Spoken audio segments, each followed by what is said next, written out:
എന്റെ കുടുംബം തകർത്ത് എന്റെ സർവ്വതും പിടിച്ചു വാങ്ങിച്ച് എന്റെ മക്കളെ എന്നെയും വേർപെടുത്തി വിടാൻ മധ്യസ്ഥ വഹിച്ച ഉമ്മൻചാണ്ടി ആ മര്യാദകേടിന് മറുപടി പറയണ്ടേ?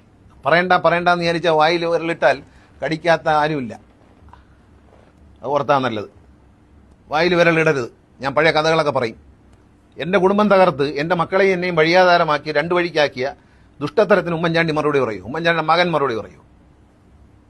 മേലിൽ ഇത് പറയരുത്. പറഞ്ഞാൽ ഡേഞ്ചറസ് ആയിരിക്കും.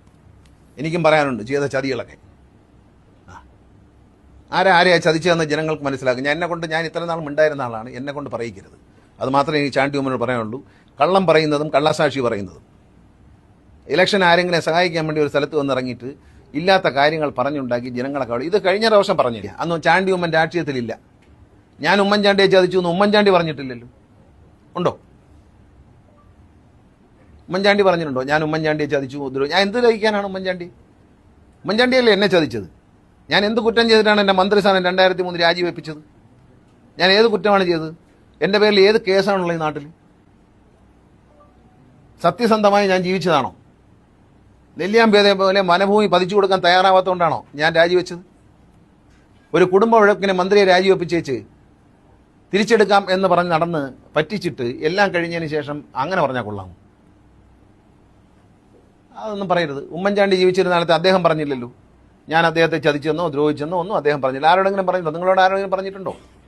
ഇപ്പം ഇറങ്ങിയിരിക്കുകയാണ്. ആരാണ്ട് പറയുന്ന കേട്ടുകൊണ്ട് കൂലി തല്ലുകാരനായിട്ട് ഇറങ്ങരുത്. ഇറങ്ങിയാൽ പലതും പറയേണ്ടി വരും. പറയിക്കണ്ട എന്നാണ് എനിക്ക് പറയാനുള്ളത്. മാന്യമായിട്ട് ഞാൻ പറയുകയാണ്, അത് പറയിക്കണ്ട. KB ഗണേഷ് കുമാറിന്റെ ഈ ഒരു ആരോപണത്തോട് നിങ്ങളുടെ അഭിപ്രായം എന്താണ്? എന്തായാലും ഇയാളുടെ സ്വഭാവം എന്താണെന്നുള്ളതും ഇയാളുടെ കുടുംബത്ത് പ്രശ്നം ഉണ്ടായതും ഭാര്യയും മക്കളും ഒക്കെ ഇയാളെ വിട്ടു പോയത് എന്താണെന്നുള്ളത് കേരളത്തിലെ ജനങ്ങൾക്ക് നന്നായിട്ടറിയാം.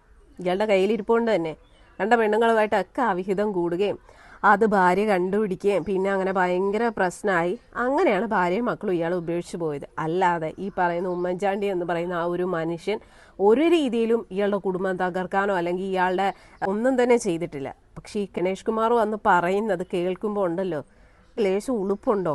മരിച്ച് തലയ്ക്ക് മുകളിൽ നിൽക്കുന്ന ഒരാളെക്കുറിച്ച്, അതും അത്രയും ഒരു നല്ലൊരു മനുഷ്യനാണ് ഈ ഉമ്മൻചാണ്ടി എന്ന് പറയുന്ന ആ ഒരു മനുഷ്യൻ. ആ അദ്ദേഹത്തെക്കുറിച്ച് വന്നിട്ട് ഇമാതിരി അപരാധങ്ങളൊക്കെ പറയുമ്പോൾ എങ്ങനെ പ്രതികരിക്കാതിരിക്കും? എന്തായാലും ഇയാൾ ഈ പറഞ്ഞ ഈ ഒരു സ്റ്റേറ്റ്മെന്റിനോട് യോജിക്കാൻ കഴിയില്ല. മന്ത്രി ഗണേഷ് കുമാർ അദ്ദേഹത്തിന്റെ ആ പ്രസ്താവന പിൻവലിച്ച് പൊതുസമൂഹത്തോട് മാപ്പ് പറയണമെന്നാണ് എന്റെ അഭ്യർത്ഥന. പൊതുസമൂഹത്തോട് മാപ്പ് പറയണം. ഉമ്മൻചാണ്ടി അദ്ദേഹത്തിന്റെ ജീവിതം തകർക്കാൻ ഒരിക്കലും ശ്രമിച്ചിട്ടില്ല. അദ്ദേഹം ശ്രമിക്കുകയില്ല. അദ്ദേഹത്തെ എല്ലാവർക്കും അറിയാം. അദ്ദേഹം അത് കൂട്ടിച്ചേർക്കാനാണ് ശ്രമിച്ചത്.